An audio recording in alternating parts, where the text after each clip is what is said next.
చేతిలో పోసుకొని ఆ లోపల ఉన్నటువంటి మట్టి మీద పోయాలి.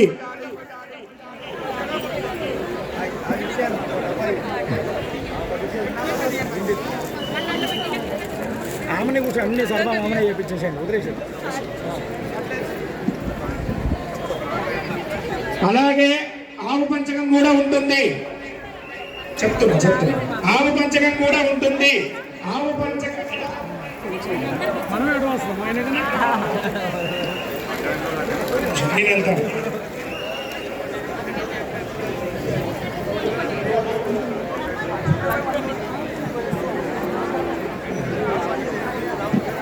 అయ్యా ఒక్క నిమిషం, మీ దగ్గర పంతులు గారు ఒకరు వస్తున్నారు, మీకు అర్థం కాకపోతే చెప్తారు, ఓకేనా? అందరికి ఒక పంతులు గారు రారు, అందరి గారికి ఒక పంతులు వస్తారు, విడివిడిగా ఒక్కొక్క పంతులు రారు, ఎందుకంటే అంతమంది లేరు కాబట్టి.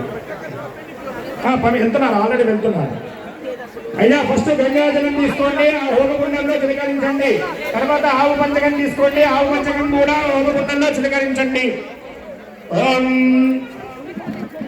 శుచీవో హవ్యామరుదశుచీనాగుం శుచిగుంహినామ్యద్ధరగో శుచిభ్యః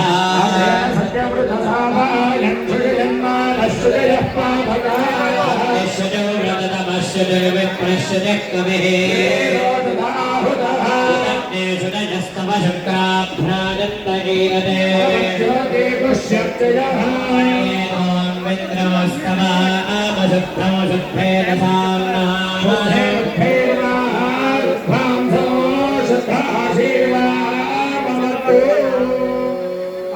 అయ్యా ఇప్పుడు అగ్గిపెట్ట తీసుకొని ఓం అనుకుంటూ అక్కడ ఉన్నటువంటి కర్పూరాన్ని వెలిగించండి. మీ దగ్గర ఉన్నటువంటి ముద్ద కర్పూరాన్ని వెలిగించండి. ఓం భూర్భువస్సుః